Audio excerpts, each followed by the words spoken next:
Assalamualaikum warahmatullahi wabarakatuh. Perkenalkan, nama saya Nabila Rina Rahmadani dengan NIM 230605110093. Saya dari jurusan Teknik Informatika. Di sini saya akan menjelaskan tentang Khulafaur Rasyidin untuk memenuhi UAS Sejarah Peradaban Islam. Nah, apa sih Khulafaur Rasyidin itu? Khulafaur Rasyidin adalah istilah yang merujuk pada 4 pemimpin pertama Islam setelah wafatnya Nabi Muhammad SAW. Mereka ini adalah para sahabat Nabi, yaitu ada Abu Bakar As-Siddiq, Umar bin Khattab, Utsman bin Affan, dan Ali bin Abi Thalib. Istilah ini berasal dari dua kata, yaitu Al-Khulafa yang berarti pengganti atau pemimpin, dan Al-Rasyidun yang berarti dibimbing dengan benar atau mendapatkan petunjuk. Dalam sintesis, Khulafaur Rasyidin berarti para pemimpin yang dibimbing dengan benar atau para pengganti yang mendapatkan petunjuk. Khulafaur Rasyidin dikenal sebagai masa kepemimpinan Islam pertama setelah wafatnya Nabi Muhammad SAW pada tahun 632 Masehi. Mereka memimpin umat Islam dan mengembangkan ajaran Islam serta memperluas wilayah Islam melalui ekspansi militer. Mereka dipilih oleh sebuah badan pemilihan kecil yang terdiri dari anggota terkemuka dari konfederasi suku Quraisy yang disebut sebagai Syura. Nah, di sini saya akan menjelaskan tentang sistem pengangkatan khalifah. Pada masa Khulafaur Rasyidin, sistem pemilihan khalifah didasarkan pada teori ekologis. Para sahabat yang dipilih sebagai kandidat khalifah memiliki kualitas diri yang mumpuni dan kesetiaan dalam memperjuangkan agama Islam serta umatnya. Yang kedua yaitu musyawarah. Para sahabat mengembangkan kemampuan memimpin berdasarkan pengalaman hidup bersama Rasulullah SAW. Pemilihan khalifah dilakukan melalui musyawarah dan pertimbangan, bukan berdasarkan garis keturunan. Yang ketiga, pengangkatan khalifah.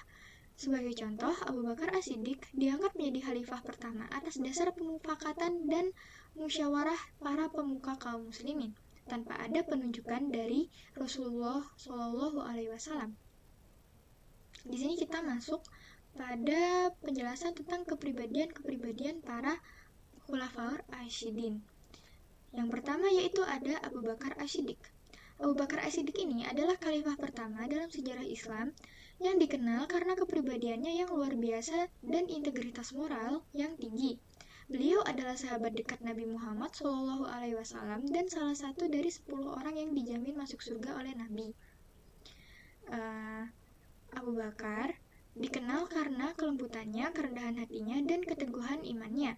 Sebagai seseorang yang sangat saleh, beliau selalu mendukung dan membela Nabi dalam situasi apapun, termasuk dalam peristiwa hijrah dari Mekah ke Madinah. Kesetiaannya yang tanpa batas ini mendapatkan penghormatan yang besar dari umat Islam.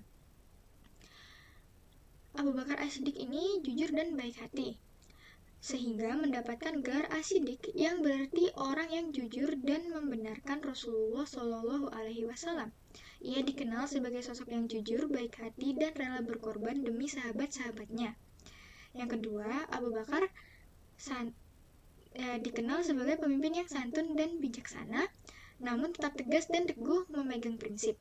Ia mampu mengatasi gejolak awal pemerintahannya dengan kesabaran dan ketabahan. Yang ketiga, pada masa pemerintahannya, Abu Bakar berhasil melakukan perluasan wilayah, mengumpulkan ayat-ayat Al-Quran, dan memerangi murtadin serta pemberontakan zakat. Jadi, Abu Bakar As-Siddiq ini termasuk pemimpin yang berhasil. Selanjutnya, yaitu ada kepribadian Umar bin Khattab. Nah, Umar bin Khattab ini adalah khalifah kedua. Beliau memiliki kepribadian yang sangat kuat dan berkarakter. Beliau dikenal karena ketegasannya, keberaniannya, dan keadilannya. Sebelum masuk Islam, Umar adalah seorang yang disegani dan ditakuti karena keberaniannya serta keteguhan prinsipnya. Setelah memeluk Islam, sifat-sifat ini digunakan untuk memperjuangkan dan membela Islam dengan cara yang sangat efektif. Ketegasan dan keberanian Umar sangat terlihat dalam berbagai keputusan dan tindakan yang diambil selama masa kepemimpinannya selama kekhalifahan. Kepemimpinan beliau saat menjadi khalifah. Salah satu aspek paling menonjol dari kepribadian Umar adalah keadilannya. Sebagai khalifah, Umar sangat memperhatikan prinsip-prinsip keadilan dalam pemerintahan. Ia dikenal sangat adil dalam memutuskan perkara, baik yang melibatkan kaum muslimin maupun non-muslimin. Umar sering melakukan inspeksi mendadak untuk memastikan bahwa para pejabatnya tidak melakukan penyalahgunaan kekuasaan dan bahwa rakyatnya diperlakukan dengan adil. Kisah-kisah tentang keadilan Umar banyak diabadikan dalam literatur Islam, termasuk bagaimana ia memberikan hukuman yang sama pada anggota keluarganya yang melanggar hukum. Ini menunjukkan bahwa tidak ada yang kebal terhadap hukum di bawah pemerintahannya. Umar bin Khattab mendapatkan gelar Al-Faruq dari Rasulullah SAW yang berarti yang dapat membedakan antara yang benar dan yang salah. Gelar ini menunjukkan kemampuannya dalam memimpin dan membuat keputusan yang adil. Selanjutnya yaitu Utsman bin Affan, yaitu khalifah ketiga. Beliau dikenal karena kepribadiannya yang lembut, dermawan, dan penuh kasih sayang. Sebagai seseorang yang berasal dari keluarga kaya dan terpandang, Utsman menggunakan kekayaannya untuk mendukung Islam dan membantu kaum muslimin. Ia dikenal karena kedermawanannya yang luar biasa, sering memberikan sumbangan besar untuk kepentingan umat, termasuk membiayai perluasan Masjid Nabawi di Madinah dan membeli sumur rumah untuk digunakan oleh kaum muslim.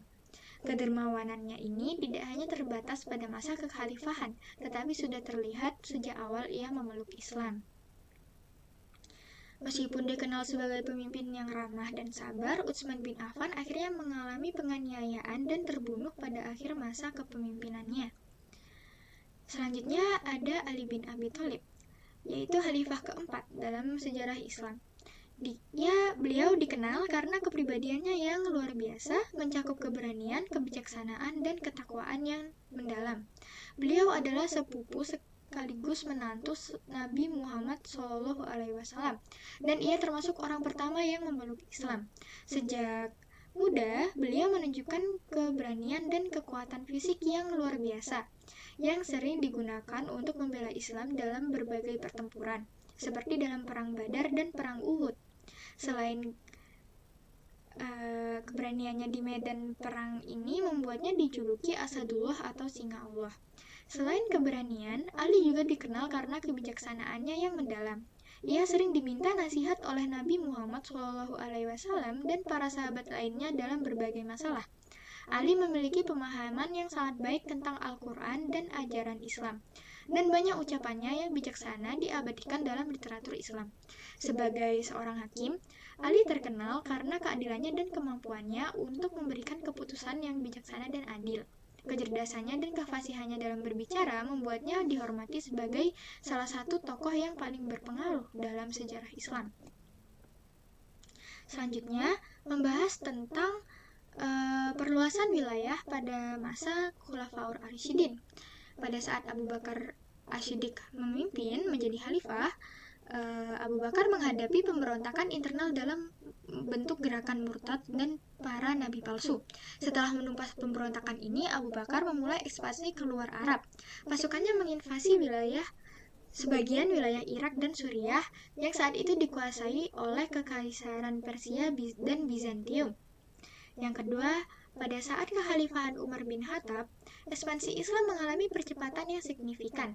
Pasukan Muslim berhasil menaklukkan seluruh Persia, termasuk Irak, Iran, dan wilayah-wilayah sekitarnya. Selain itu, mereka juga berhasil menaklukkan sebagian besar wilayah Kekaisaran Bizantium di Timur Tengah, termasuk Suriah, Palestina, Mesir, dan sebagian Asia Kecil. Kota-kota besar seperti Damaskus, Yerusalem, dan Alexandria jatuh kepada tangan Muslim selama masa kekhalifahan Umar. Selanjutnya, di bawah pemerintahan Utsman, ekspansi terus berlanjut. Pasukan Muslim melakukan penaklukan di wilayah Persia dan Asia Tengah, memperluas kekuasaan hingga ke daerah Transoxiana, yang sekarang yaitu Uzbekistan. Utsman juga mengirim ekspedisi ke Afrika Utara, memperluas wilayah Islam hingga ke Tripolitania yang sekarang menjadi Libya. Di barat, ekspansi ke Armenia dan Kaukasus juga terjadi selama masa pemerintahan Utsman. Pada masa pemerintahan Ali, lebih banyak diwarnai oleh konflik internal termasuk Perang Jamal dan Perang Siffin. Meskipun ekspansi militer melambat selama pemerintahannya, kekuasaan Islam tetap stabil di wilayah-wilayah yang sudah ditaklukkan. Konflik internal dan pemberontakan yang terjadi lebih fokus pada upaya-upaya mempertahankan dan menstabilkan wilayah yang ada. Masuk ke akhir masa Khulafaur Ar-Rasyidun. Sudah dijelaskan tadi bahwa pada masa kekhalifahan Ali ini diwarnai oleh berbagai konflik internal, yaitu adanya Perang Jamal dan Perang Siffin yang melibatkan konflik atau perselisihan antara kelompok-kelompok muslim. Konflik-konflik ini melemahkan persatuan umat Islam dan menimbulkan ketegangan yang berkepanjangan. Akhirnya, Ali bin Abi Thalib dibunuh oleh seorang anggota kelompok Khawarij pada tahun 661 Masehi. Nah, setelah Ali bin Abi Thalib ini dibunuh oleh kelompok Khawarij, putranya Hasan bin Ali diangkat sebagai khalifah. Namun, Hasan menyadari bahwa posisinya tidak kuat dan menghadapi tekanan yang signifikan dari Muawiyah. Untuk menghindari perang saudara yang lebih lanjut dan demi menjaga persatuan umat Islam, Hasan memilih untuk menyerahkan kekuasaannya kepada Muawiyah dengan syarat bahwa Muawiyah akan memerintah berdasarkan prinsip-prinsip Islam dan tidak menunjuk penerus secara turun-temurun. Penyerahan kekuasaan ini secara resmi mengakhiri masa Khulafaur Ar-Rasyidin dan memulai era dinasti Umayyah. Nah, jadi yang mendirikan dinasti Umayyah itu adalah Muawiyah bin Abi Sufyan. Setelah peristiwa penyerahan kekuasaan oleh Hasan bin Ali kepada Muawiyah itu terjadi di kota Maskin dan disebut dengan Am al-Jamaah, yaitu tahun perdamaian. Kekuasaan berpindah kepada Muawiyah bin Abi Sufyan karena beberapa faktor utama, yang terutama akibat dari konflik internal dan perang saudara yang melanda kekhalifahan Ali bin Abi Thalib. Setelah itu Perang Jamal dan Perang Siffin, umat Islam terbagi menjadi beberapa faksi, dengan salah satu yang paling menonjol adalah faksi yang dipimpin oleh Muawiyah, gubernur Syam atau Suriah saat itu. Muawiyah menolak mengakui kekhalifahan Ali setelah pembunuhan Utsman bin Affan yang merupakan kerabat dekatnya. Pertentangan ini memuncak setelah Perang Siffin yang berakhir dengan arbitrase yang kontroversial dan tidak menyelesaikan penyelisihan, malah memperburuk ketegangan. Selanjutnya, warisan Khulafa al-Rasyidun, yaitu kepemimpinan teladan. Khulafa al-Rasyidun menjadi teladan bagi umat Islam dalam hal kepemimpinan yang adil, bijaksana, dan berorientasi pada kemaslahatan umat.